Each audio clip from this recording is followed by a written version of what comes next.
el martes pasado sobre el sistema respiratorio y pues estábamos platicando precisamente sobre la laringe, ¿no? Platicamos de su función. Andan, ¿sí están haciendo examen? ¿De verdad? ¿En dónde? No les creo. No creo que estén haciendo examen. Pero bueno, vamos a seguirle ya, lo que se pierdan, pues, va a ser poquito porque nos vamos a ir un poquito lento. Sí.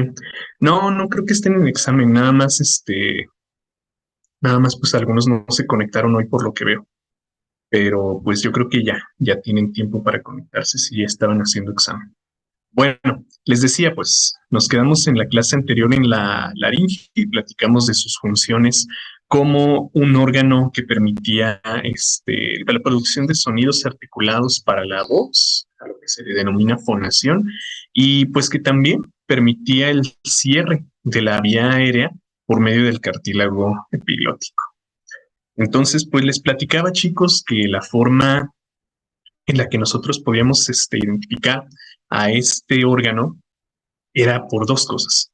Primero que nada, por su forma. Recuerden que son los cartílagos los que determinan la forma de la laringe y son pues bien característicos porque se proyectan hacia superior, se proyectan también hacia anterior en la convergencia de los cartílagos cuneiformes. Además tienen un gran tamaño como el cartílago tiroides, entonces pues su forma es un buen camino para identificarla. También su posición anatómica, porque va a haber exámenes en los que no nos van a poner pues una imagen nítida, ¿verdad? No nos van a poner una imagen nítida sobre la laringe o no nos van a poner una imagen característica como la que vemos por acá, ¿verdad? Pero lo podemos identificar, si no por su forma, por su posición, ¿sí? Recuerdan que dijimos que aquí, por ejemplo, teníamos tres estructuras anatómicas señaladas, ¿no? La faringe. ¿Cómo identificamos a la faringe? Bueno, pues igual por su posición. Recuerden que tiene tres porciones en contacto con la cavidad nasal, la cavidad oral y la entrada a la laringe. Entonces, esto que estoy resaltando en negro es la faringe. Luego, la laringe, aunque aquí no se ven los cartílagos que la caracterizan, pues podemos identificarla por su posición anatómica a nivel del cuello. ¿Sí? Aquí se ve el cartílago tiroides, aquí se ve el cartílago epiglótico, pero no en esa forma característica que presentan algunos, ¿verdad? Entonces, pues, si no por su forma, por su posición. Y la tráquea, bueno, pues recuerden que es un órgano más inferior y que lo vamos a identificar porque ya se encuentra dentro de la cavidad torácica, entonces también por su posición. Eh, Quiero que recuerden esto porque es bien fácil que se confundan entre estos tres órganos y pues bueno, si sabemos perfectamente cuál es la posición anatómica de cada uno de ellos, pues no va a pasar esa confusión, ¿sale? Entonces tengan bien presente cuál es la forma en la que vamos a identificar a cualquiera de estos, ¿de acuerdo? Eso lo platicamos en la clase anterior, entonces ya está entendido. Vamos pues a continuar con la siguiente porción de la vía respiratoria, que es la tráquea. Entonces, la tráquea, así como la laringe, es un órgano músculo cartilaginoso, o sea, está formado precisamente por músculo y cartílago, ¿verdad?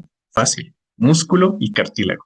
Eh, pero estos van a estar dispuestos en una forma muy diferente, ¿sí? Muy, muy diferente a como lo vemos en la laringe, ¿sí?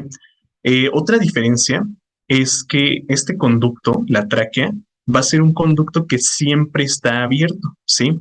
Este órgano tubular siempre, siempre, siempre va a estar abierto. Recuerden que la laringe se puede abrir o cerrar por acción del cartílago epiglótico, ¿sí? Aquí lo vemos. La laringe sí. La tráquea ya no tiene ningún órgano que permita su cierre, ¿sí? Entonces, este conducto tubular siempre, siempre, siempre va a estar abierto, ¿sí? Esa es otra diferencia. Aquí la disposición del músculo y del cartílago pues va a ser bien característica. Ya ven que acá decíamos que hay cartílagos con formas muy llamativas, ¿no? Y que los músculos pueden no estar articulados a estas estructuras. Aquí el músculo simplemente va a ser de orientación longitudinal ¿sí? Haces longitudinales que van a permitir la elevación y la depresión de los cartílagos y el cartílago pues precisamente va a ser de orientación transversal. Y tal vez esto les recuerde a los haces longitudinales o a los haces circulares, perdón, del tubo digestivo. Pero la diferencia aquí es que el cartílago transversal, este que estoy poniendo así como azulito en la tráquea, va a tener una forma también muy característica, ¿sí? Fisiológicamente necesaria. Entonces es un cartílago de orientación transversal. No podría decir que es de orientación circular porque no completa una circunferencia y eso precisamente lo podemos ver acá en este corte transversal, en este corte histológico transversal, pues estamos viendo precisamente a la tráquea. Lo primero que quiero que vean es que, pues como ya sabemos, chicos, la tráquea está en relación directa con el esófago. Miren, aquí estamos viendo la luz del esófago, ¿verdad? Aquí estamos viendo el interior del esófago, ¿verdad? Entonces la tráquea tiene una relación anterior con el esófago, ¿sí? Entonces, gracias a esto, vamos a ver que el cartílago de orientación transversal tiene una forma, pues como les digo, necesaria fisiológicamente para el funcionamiento de estos dos órganos. Vean que el cartílago, este que voy a resaltar, vamos a resaltarlo con rojo. Este cartílago de la tráquea tiene una forma bien característica, ¿sí? No es una circunferencia, tiene una forma de C, nada más. ¿Sí ven? No es una circunferencia completa, se queda nada más hasta la mitad. ¿Por qué? Bueno, el cartílago traqueal es un cartílago hialino, ¿sí? Y ustedes saben que la principal característica del cartílago hialino es su rigidez. Entonces, al ser tan rígido, si formara una circunferencia completa, podría obstruir el paso del bolo alimenticio a través del esófago. Por eso la tráquea cuenta con cartílagos que no forman una circunferencia completa, sino que tienen una forma de C. Y eso es algo que se describe en todas las bibliografías que hablan del sistema respiratorio. Entonces, esa es una forma bien fácil de identificar a este órgano, ¿sí? Su histología. Porque vamos a ver, pues sí, una capa mucosa, una capa submucosa y una capa cartilaginosa, pero esta capa cartilaginosa, pues como les digo, no cierra una circunferencia completa, sino que se queda en forma de C. ¿Para qué? Para evitar obstrucciones al sistema digestivo, ¿sí? Recuerden que este es cartílago hialino y que es muy rígido. Si el bolo alimenticio llegara a ser muy voluminoso, su paso se vería obstruido a través del mismo esófago por este cartílago hialino, ¿de acuerdo? Entonces es una característica morfológica bien clara. Otra característica morfológica de la tráquea es que independientemente de los cartílagos que tenga, dependiendo de cada individuo, vamos a tener entre unos 10 y unos 13, depende de cada individuo, independientemente del número de cartílagos, va a haber uno que va a marcar una ramificación, que va a marcar la bifurcación de la tráquea, es decir, que nos va a indicar cómo se va separando o cómo se va ramificando en otras dos ramas, ¿sí? Este cartílago tan característico, ¿sí? Es el que se le denomina carina. Ay, aquí nos están señalando más bien este, ¿sí? Este. Entonces, ese cartílago tan característico es al que se le denomina carina, ¿sí? Entonces, la carina, el último cartílago traqueal, es el que les digo, marca el final de la tráquea y el inicio de los bronquios. Bueno, entonces, pues, tiene una forma muy, muy fácil de identificar y muy característica. Histológicamente hay unas cuestiones que destacar por aquí porque vamos a seguir hablando de la fisiología de la tráquea. Ya vimos su anatomía, ahora vamos a ver qué onda con su función. Tiene una capa mucosa y una capa submucosa. Vamos a platicar primero de la capa submucosa. En la capa submucosa vamos a encontrar glándulas que están encargadas de la secreción de mucinas. Ustedes ya saben qué son las mucinas, ¿verdad?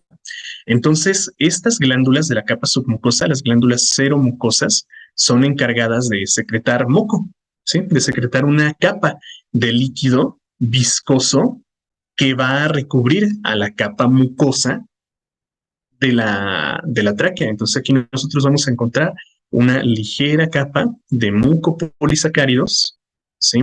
Que recubren a esta tráquea. Y yo creo que ustedes recuerdan cuál es la función de estas mucinas, de este moco, ¿verdad?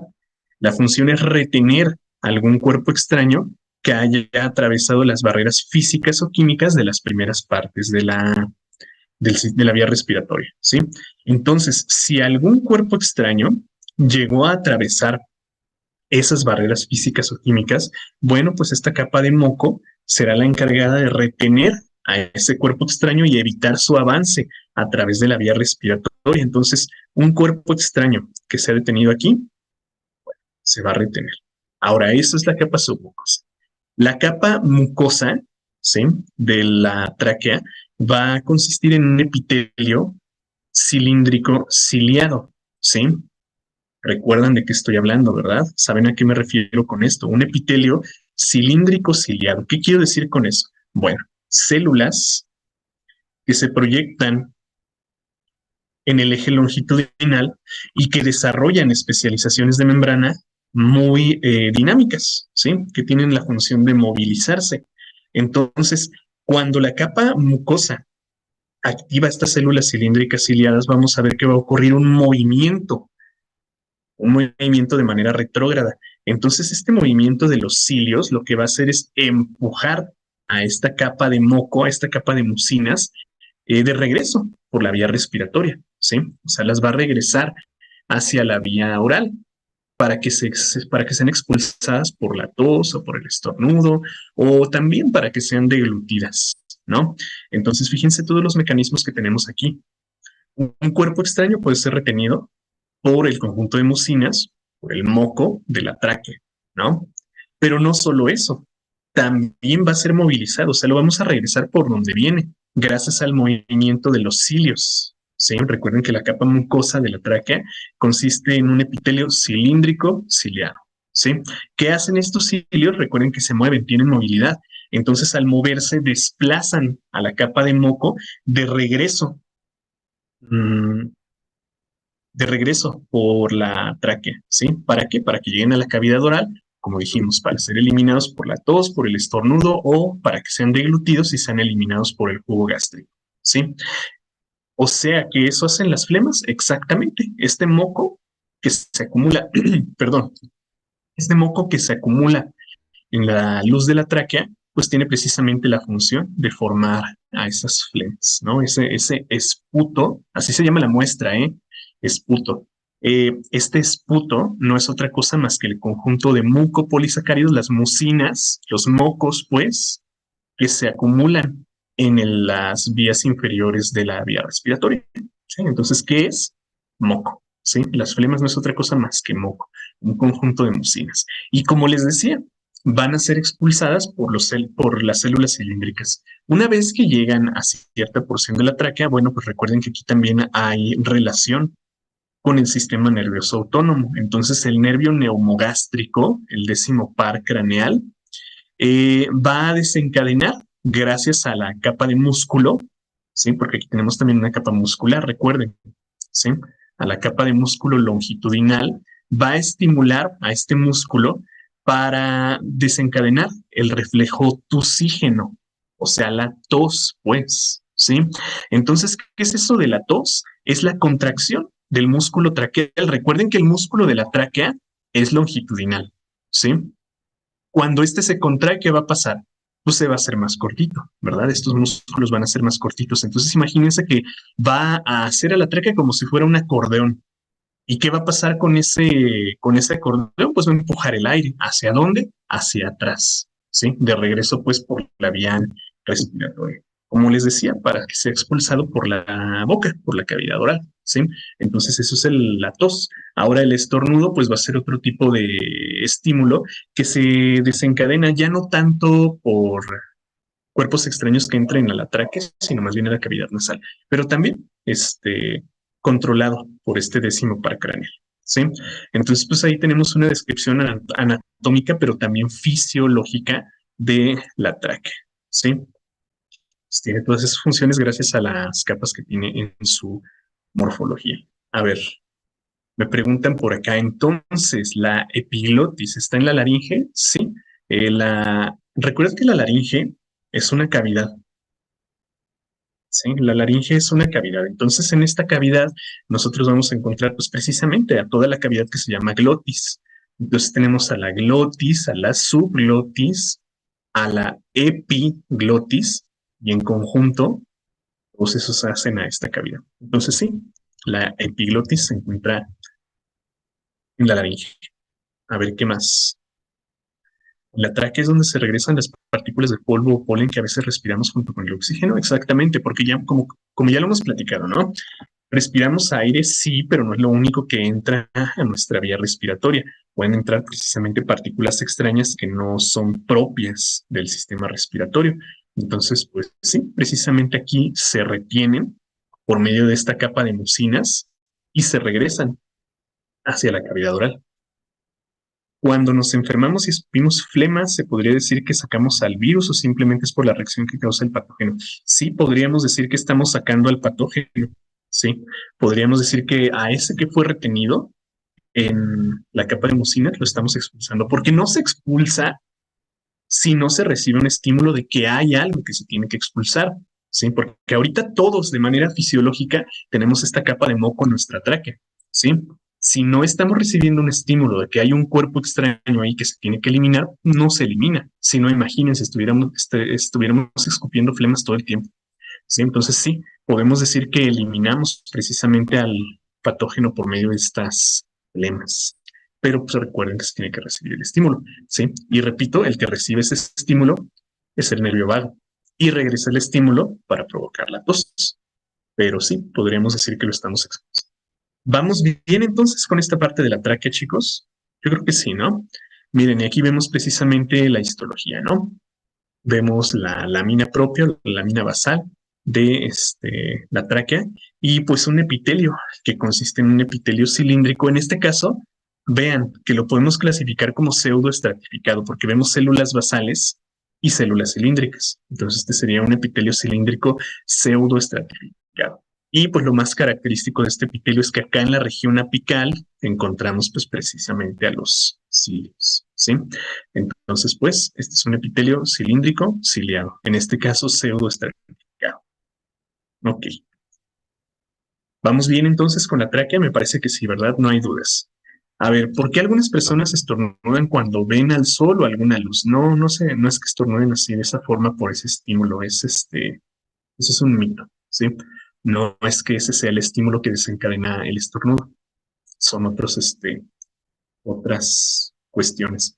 Es que para ver el sol precisamente o para ver la luz tienes que pues voltear hacia arriba, ¿no? Entonces volteando hacia arriba, ¿qué es lo que haces?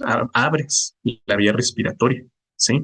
Por eso les decía en la clase anterior que no levantaran la cabeza cuando ocurría un sangrado nasal, ¿no? Porque lo que están haciendo es abrir la vía respiratoria. ¿Qué va a pasar? La sangre va a entrar a la vía respiratoria y eso no es bueno. Entonces, no es porque recibas un estímulo luminoso, sino porque se abre la vía respiratoria, ¿sale? Entonces, si las flemas son buenas para expulsar, ¿por qué dan medicina para que ya no se generen? No para que no se generen, para expulsar a las que ya están generadas, ¿sí?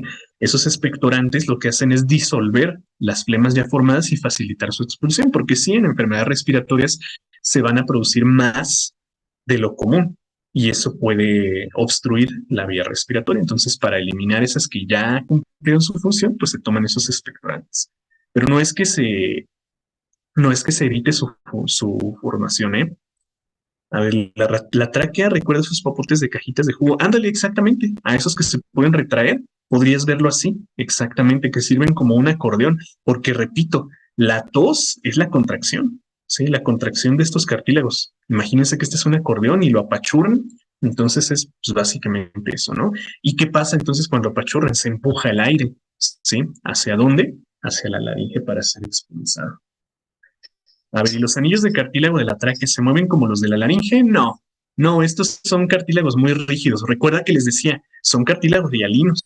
Sí, ¿qué característica tiene el cartílago hialino? Que es muy rígido. Sí, entonces no, estos no tienen tanta movilidad como los de la tráquea. Bueno, listo. Creo que queda claro lo de la tráquea. Si no, sigan escribiendo sus dudas y ahorita que continuamos les resuelvo.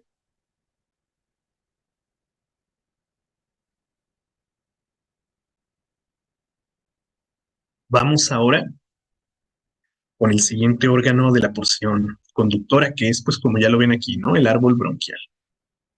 Recuerden que en la cavidad torácica, se encuentran dos órganos de tejido conjuntivo que contienen a este árbol bronquial.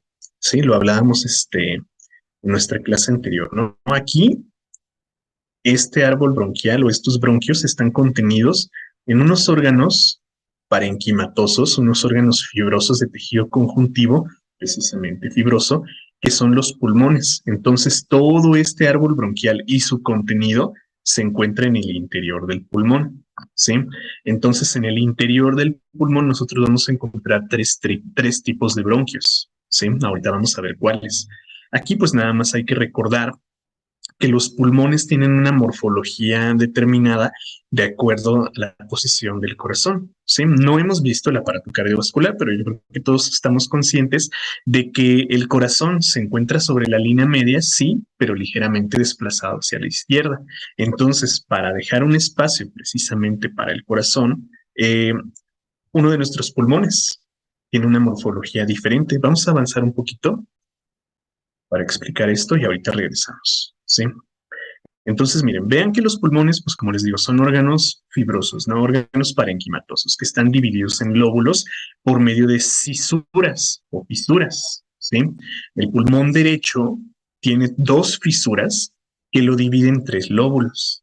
El pulmón izquierdo tiene solamente dos, entonces hay dos lóbulos. Y si se fijan aquí, podemos observar que hay precisamente una pequeña hendidura donde queda el corazón. Repito, el corazón se encuentra sobre la línea media, pero ligeramente desplazado hacia la izquierda, ¿sí? Entonces, para dejar ese espacio para el corazón, el pulmón derecho, perdón, izquierdo, cuenta con dos lóbulos, ¿sí? ¿Quedó claro eso? Porque eso lo vamos a explicar en un momento que veamos el árbol bronquial. Entonces, pulmón derecho tiene tres lóbulos, el pulmón izquierdo tiene solo dos. Bueno, si se fijan, este árbol bronquial o estos bronquios, pues, nacen, como decíamos hace un momento, de la bifurcación de la tráquea, ¿sí? Aquí estamos viendo precisamente a la tráquea, sus cartílagos traqueales, y pues aquí a la característica carina. Ahí voy, ¿eh? Aquí vemos precisamente a la carina, ¿sí? Esta carina, como les decía, marca el inicio de la bifurcación de la tráquea y vean cómo tenemos pues, precisamente dos ramificaciones, ¿no? Aquí es donde inician los bronquios. Estos ya serían bronquios. Entonces, como pueden ver, como es bastante evidente, tenemos un bronquio derecho y un bronquio izquierdo, ¿sí? Estos se van a ramificar para formar al árbol bronquial. A ver, vamos a ver qué onda con esto. Ah, antes de continuar, pues recuerden que los bronquios, como les decía hace un momento, se encuentran dentro del parénquima pulmonar, o sea, pues dentro del pulmón, ¿sí?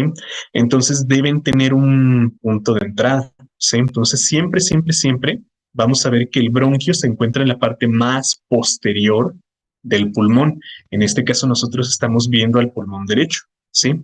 Vean cómo la entrada del bronquio se encuentra en la parte más posterior, ¿sí?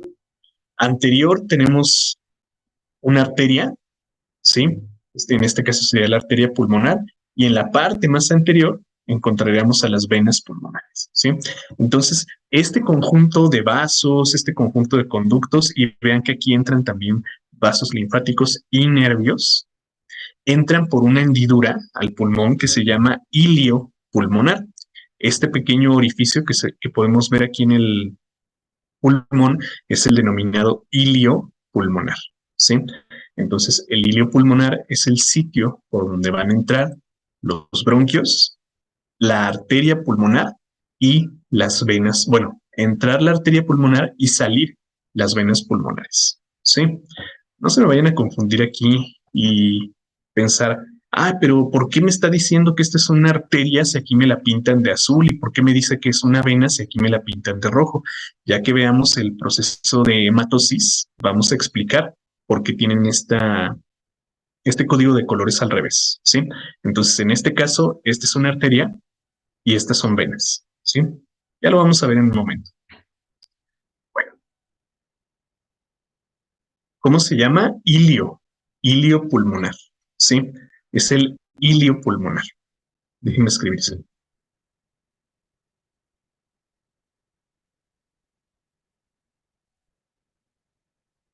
ilio pulmonar. ¿Sí? Es el orificio por donde entran eh, vasos, nervios y bronquios. ¿Sí? Bueno, entonces, pues, dependiendo de la ramificación que tengan estos bronquios, los vamos a clasificar como bronquios primarios, bronquios secundarios o bronquios terciarios. ¿Sí? Aquí está el texto, chicos. Vámonos para acá, a este diagrama, para explicarlo con más detalle. ¿Sí? Y vamos a hacer por aquí un aumento para poder observarlo bien. ¿Sí? Entonces ahí está. Este es el árbol bronquial. Evidentemente vemos la carina, ¿sí? Y a la ramificación de los bronquios. Decíamos que los bronquios son primarios, secundarios o terciarios, ¿no? Entonces, pues precisamente aquí, a ver, vamos a resaltar a esta primera ramificación que estoy poniendo de color negro como los bronquios primarios, ¿sí? A ver, ahí están resaltados bronquios primarios, ¿sí? Estos bronquios primarios también toman el nombre de pulmonares, porque pues como podemos intuirlo, van uno a cada pulmón, ¿sí? Entonces estos son bronquios primarios o pulmonares, ¿sí? Bronquios primarios y pulmonares. Entonces, pues fíjense que tenemos un bronquio primario izquierdo y un bronquio primario derecho, ¿sí? Ok. Ahora vamos a resaltar a los bronquios secundarios. Estos bronquios secundarios también se denominan lobulares, ¿sí? Y yo creo que pueden intuir el porqué de su nombre. Entonces, fíjense que en el pulmón derecho nosotros vamos a encontrar tres ramificaciones secundarias, ¿sí? Y estamos viendo precisamente esas ramificaciones y son los bronquios secundarios. Estos bronquios secundarios también se denominan lobulares porque, como lo pueden intuir, pues van uno a cada lóbulo de cada pulmón, ¿sí? A cada lóbulo de cada pulmón. Entonces, pues fíjense que el bronquio izquierdo se está ramificando en dos y el bronquio derecho se está ramificando en tres, ¿sí? Entonces, estos que acabamos de poner aquí son bronquios terciarios, perdón, secundarios, bronquios secundarios o también denominados lobulares, ¿sí? ¿Por qué lobulares? Porque van uno a cada lado, perdón, a cada pulmón, a cada lóbulo del pulmón, ¿sí? A cada lóbulo del pulmón. Entonces dijimos, el pulmón izquierdo tiene dos lóbulos por la posición del corazón, el pulmón derecho tiene tres, porque ahí no hay ninguna obstrucción, ¿sí? Entonces ahí están. Y bueno, finalmente cada uno de estos se va a ir ramificando, ¿no? Ahí estamos viendo cómo el primer bronquio secundario tiene dos ramificaciones, ¿sí? Bastante claramente lo podemos ver ahí, estas dos, ¿sí? Como este tiene otras tres ramificaciones, el segundo bronquio lobular tiene tres ramificaciones y el tercer bronquio lobular tiene cuatro, ¿sí? Y así este de acá. Entonces, fíjense que en total, chicos, estamos hablando de 25 ramificaciones, ¿sí? Aquí estamos hablando de 25 ramificaciones en total que forman al árbol bronquial. Fíjense, vamos a poner aquí a los bronquios terciarios, que también se les denomina segmentarios. ¿Sí? Segmentarios, ¿sí?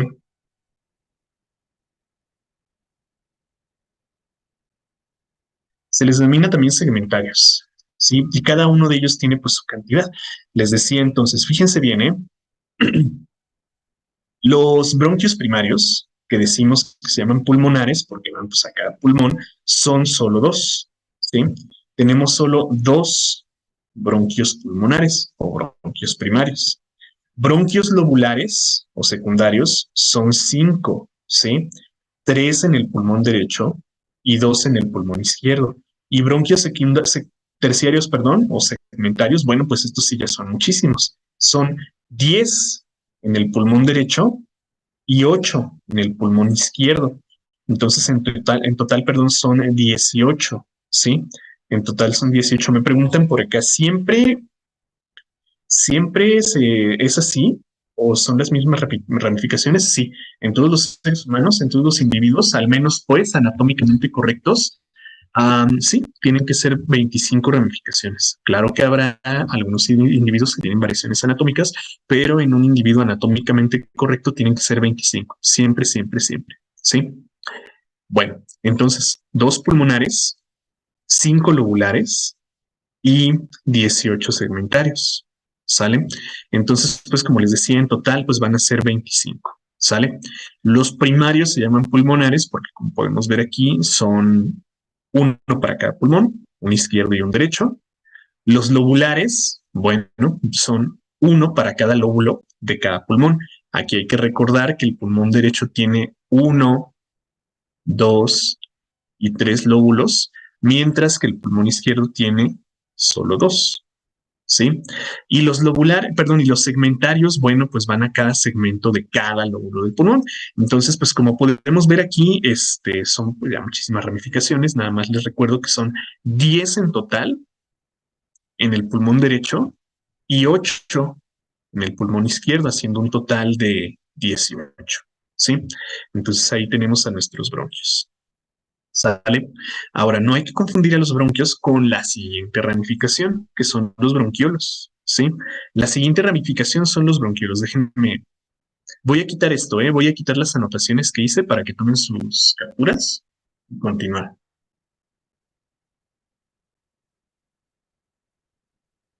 ¿Listo? Ok.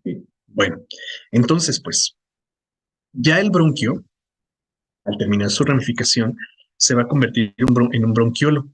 Ah, y a propósito, tienen básicamente la misma morfología que la tráquea, ¿sí? Músculo de orientación longitudinal,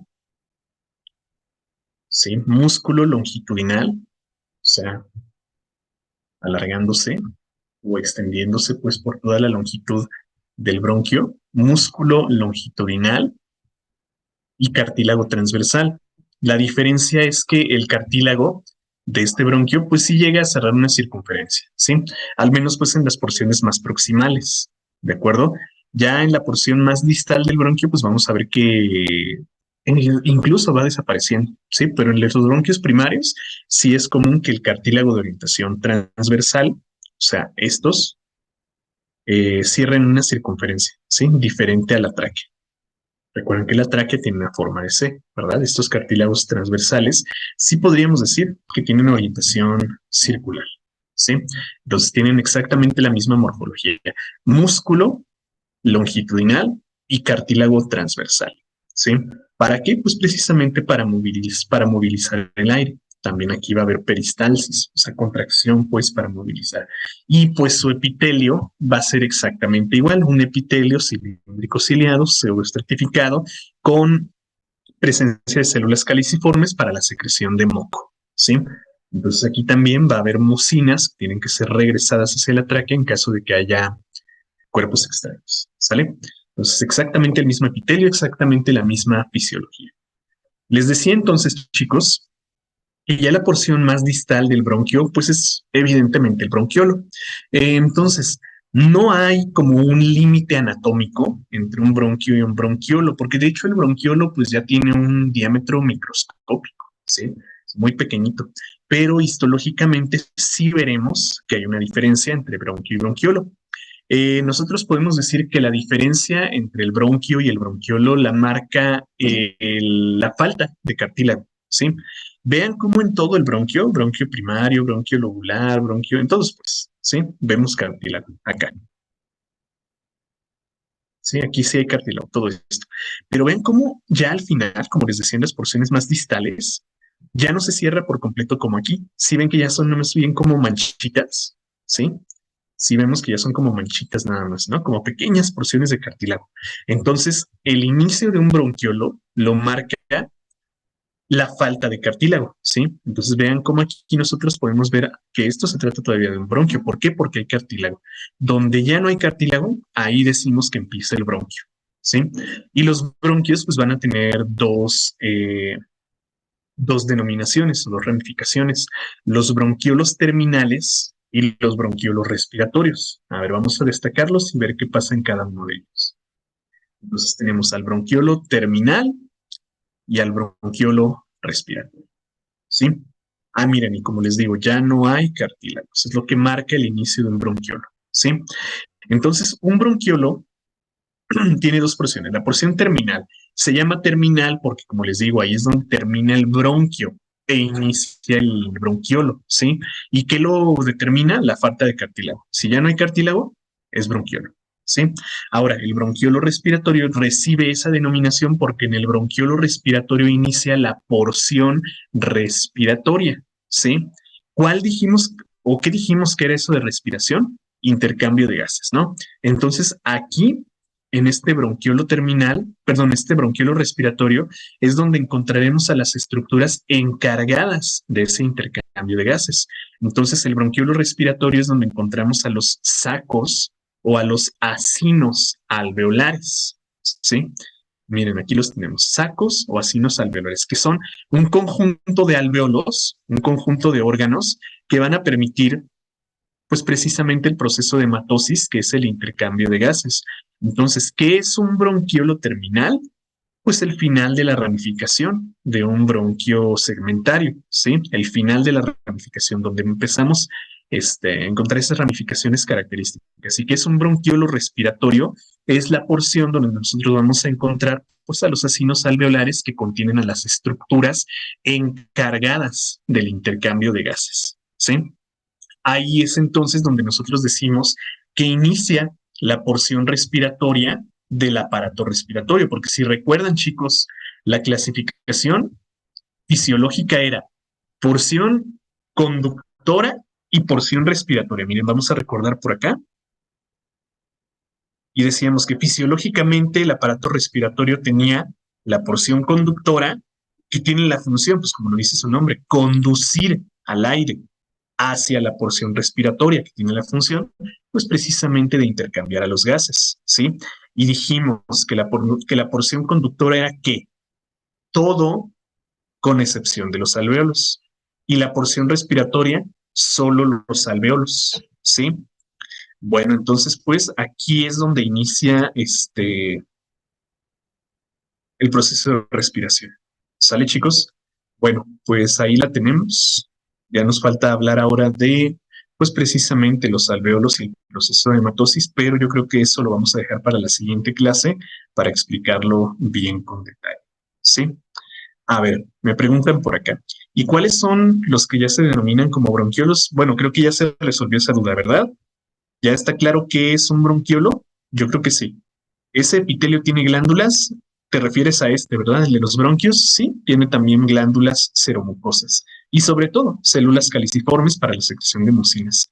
¿Cuál es la función de un bronquiolo? Espero que también ya con esto se haya resuelto esa duda. ¿Qué estamos hablando aquí? ¿O de qué estamos hablando? De la porción conductora. Entonces, ¿cuál es la función de un bronquiolo? Conducir al aire, ¿sí? Conducir al aire hacia la porción respiratoria que consiste en los alvéolos. ¿De acuerdo?